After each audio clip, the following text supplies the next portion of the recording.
Hello folks, today is Friday, November 20th, 2020. As usual, my name is Jake Baldino, here to talk about all the video game news that has been going on this week. And like the past couple of weeks, it's been quite a week, a lot to jump into. So I want to kick it off first with a Capcom story. There has been a big Capcom leak, so I do want to preface this by saying, if you like to be surprised by video game announcements, maybe skip this story, maybe skip ahead like a minute or so, because spoiler warning, but these leaks have been reported everywhere. I was going to hold off, but now that they're everywhere, going to talk about them. Here's the deal. Capcom did have a data breach, and things have been trickling out. Most recently, apparently, take this with a grain of salt, of course, but it does seem like their release schedule and plans for the next few years has poured out. Some of these things have been corroborated by other journalists from various sites and inside sources and stuff, so a lot of this is backed up, but some of the interesting thing, the highlights are, of course, a sequel to Dragon's Dogma. I know, personally,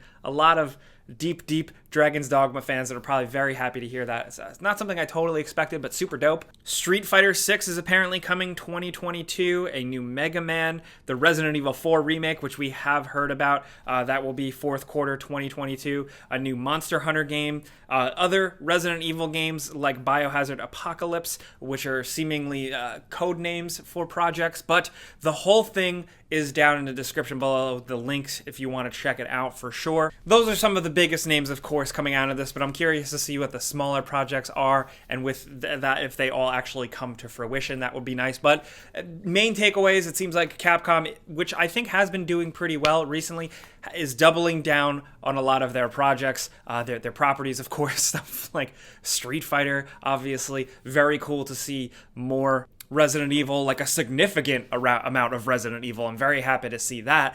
Where's Devil May Cry in all of this? Devil May Cry 5 was just so awesome. I love what they set up. I like the way things are going. I like their approach to these games, so I'm curious to see what that means in the future. But as of right now, this is the stuff we know. If you want to dive deeper, again, like I said, it's linked in the description below. Now, while we are talking about Japan, it is interesting to note some next generation news from Famitsu's reporting suggests that first week sales of PlayStation 5 sold 118,000 units in 4 days, compared to Xbox Series X and S, which sold 21,000 units in about 6 days. Surprising absolutely nobody. Xbox has been making steps to break into the Japanese market more, but the way things have been going, I don't think this was a surprise that the PlayStation 5, a Japanese console, sold significantly better. I've seen a lot of people running with this headline. Personally, I'm not surprised at all by this, but it does seem like the trend is, and speaking to people who live in other countries, it seems like it's a little bit easier to get your hands on a Series X compared to a PlayStation 5. So I don't know if that means necessarily is that it's selling out, or the fact that both consoles are having issues with pre-orders and production units and the amount that they are able to get into consumers' hands. It's how it's been with the previous generations, Xbox versus PlayStation in Japan. I think that's how it's going to continue to be for the time being. I expect it to get better, but this is how it's going to be. There is a divide. Anyway, it's in other news I am very excited about. IO Interactive has announced their next project. Yes, they are working on Hitman 3. Yes, the makers of Hitman, Kane and Lynch, Mini Ninjas, Freedom Fighters, some of my favorite games, but they have announced that they are also working on a James Bond 007 game, simply titled right now Project 007 as a working title. It is apparently going to be a wholly new James Bond origin story. This is from their official tweet, so it's like they're doing their own thing and making their own Bond game, not tied into a movie or anything like that, and I am incredibly excited because I love James Bond. We haven't gotten a good video game in a long time, and there was a time in the 90s where there was a golden age of James Bond video games that were awesome. I have so many good memories, so I'm pumped for this straight up. I think IO Interactive is the perfect studio to make this. It's like a perfect pairing. I have a lot more to say about this on my other YouTube channel, youtube.com/Jake Baldino, if you want to go check it out over there. But long story short, I just think this is good news in 2020. A studio very qualified to be making a very cool thing that we haven't had in a while.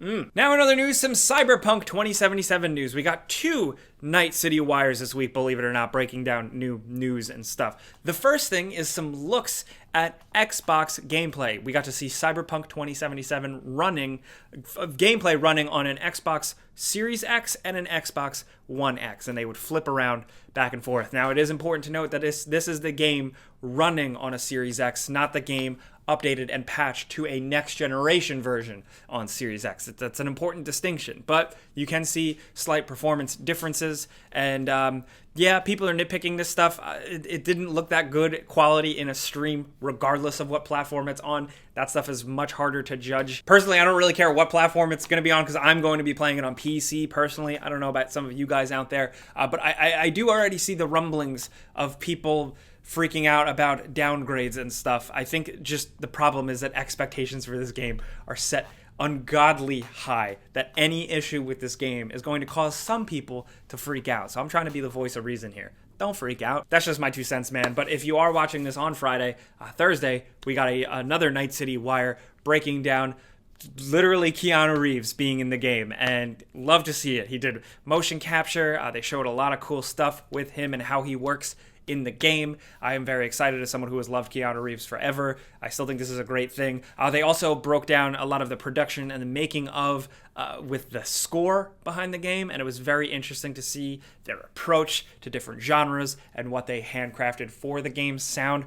Not only that, we also just got like a new shiny gameplay trailer, which is very nice to look at if you want to check that out. All of this Cyberpunk stuff will be linked, of course, down in the description. Next up, this episode's brought to you by Raycon. These wireless earbuds start at about half the price of any other premium wireless earbud, but they don't skimp out on the quality. They're fun, they're easy, and they're useful. If you're looking for affordable quality wireless earbuds, check out Raycon's Everyday E25 model. They come in a variety of different colors. I really like the blue. They're super discreet. They fit in your ear really easily. Personally, I use them for exercise because they don't fall out. Also, I use them on like Zoom meetings if I'm ever on a webcam because they're super low key. You barely even see them. Plus, I always say one of my favorite things about this is the charging case. It's super small, super easy. It charges your earbuds real quick, fits right in your pocket. Really, Raycons are also a great holiday gift, maybe like a badass stocking stuffer, because you're giving somebody something that they're just going to use every day for work, for pleasure, whatever. Now is the time to get the best prices of the year on Raycons. This offer is only going to be available for a limited time, so click the link in the description down below to get 20% off your first order. Click that, go check them out. It helps out the show, and thanks to Raycon for sponsoring this video. In other news, smaller news, I just wanted to talk about Star Wars for a sec. Star Wars Squadrons is really good. I want credit where credit's due. I've said this on videos before, but EA made a good Star Wars game, and it's Star Wars Squadrons. And people didn't think it would really get supported. It apparently didn't sell super well. And apparently, like, people didn't think it was going to get updated. Some people were speculating if it gets supported enough, maybe it will. And we are getting some stuff. Most notably, we're getting the B-Wing, baby. Get the B-Wing. B-Wing fans. Love that ugly spaceship. It's the best, and damn it, we fell in love with it because of a Star Wars video game, so it's good that it's ending up in another. Oh, and also, they're adding the TIE Defender too, which is super cool if you are evil. Yay, Star Wars! That's just me. I'll take any excuse to talk about it. But in other news, we do have an announcement of the Game Awards nominees. All of the games that are in the runnings for various categories for the big Game Awards presentation that Jeff Keighley and company puts on every year. We have for every category leading up to the Game of the Year category, and the top picks for Game of the Year are Animal Crossing New Horizons, Doom Eternal, Final Fantasy VII Remake, Ghost of Tsushima, Hades, The Last of Us Part 2. It is also worth pointing out that in a lot of other categories, Hades got a lot of love, as well as Star Wars Jedi Fallen Order popping up here and there. I can't break down every single category, but I will say if you read through them, a lot of games are represented, probably a little bit more than you'd expect. Yes, a lot of the big AAA games show up in a lot of categories, but I think there's good stuff there too. I can't comment on like what I want because we here are part of the jury, so if you hate all of these choices, you literally can blame us. Don't blame us. We were one of like 90 other outlets or creators to vote in this jury. But yeah, now you know a little bit how it works. So now you can vote. If you want to vote for the final picks and see the actual event in December, link is in the description down below to vote. Also, speaking of Doom Eternal, since it did show up in the Game of the Year stuff,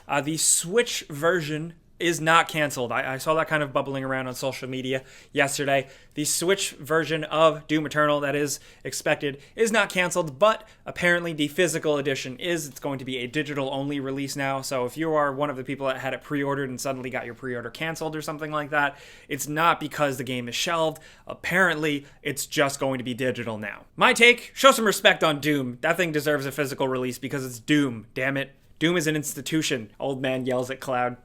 I felt like a meme for the first time. God. Now, next up, let's do my favorite category, and that is just stuff you may have missed during the week, stuff that I think you should check out. All of this, of course, will be linked in the description down below. The first thing I want to highlight is a very good video, a documentary on the Yakuza series. This thing is criminally underviewed, thanks to some friends of the show for putting this on my radar. It is in Japanese. You're going to have to put on captions for it, but it's worth a watch. I'm halfway through it so far. Also, it's absolutely worth pointing out that some dedicated people have made a genuine port, an unofficial port, of Driver 2 for PC. Not necessarily an emulation, but a full rework, actual running PC version of the game. They've put some work into it, they've fixed some things, they've cleaned some things up, and that's very cool to see because the Driver games are great. Maybe they haven't aged the best, but I just love dedicated people like this doing things like this. I think that's worth highlighting for games to survive and live on, and some of my favorite games of all time. I can only hope that they have fans as dedicated and as smart as the people who did this Driver thing. Also, if you've been pissed off, like a lot of people I know personally who have not been able to get their hands on a PlayStation 5 yet, we got really lucky with a pre-order, but I know so many people who missed out. Pretty interesting Business Insider piece that breaks down possibly why and how that works and how scalpers have used bots similar to when people pick up sneaker drops. It's very cool. Check it out. Now, speaking of PlayStation 5 pre-order issues, one last story I just want to break down that was pretty funny. Apparently some people in Europe have been getting incorrect Amazon shipments when they're expecting their PlayStation 5 to show up. They open the box and apparently, according to these reports, people have opened it up to find an air fryer, a kitchen appliance, cat food, just anything other and very far from a PlayStation 5. Apparently there are some issues with this, whether it's Amazon issues or whether it's drivers scamming. I don't want to make any condemnations either way, but this is can you imagine that? Can you imagine being excited and waiting for that PS5 to show up and you open up the box and then it's cat food? That'll be good for me because I have a cat and that would save me some money. But again, I didn't have my PlayStation 5. What the hell? If you are someone that had an issue like that, we would love to hear from you. I mean, I'm sorry that happened. That really sucks. But I thought that was a very crazy story to share because the PlayStation 5s are hot commodities right now. Everybody wants one of these things. So yeah, that's what we got going on this week. So I want to hear from you guys down in the comments. Any of the stuff I recommended you read or watch. Would love to know what you think about that. And also, of course, Cyberpunk 2077. Did you watch the Night City Wire? Did you see the Xbox gameplay?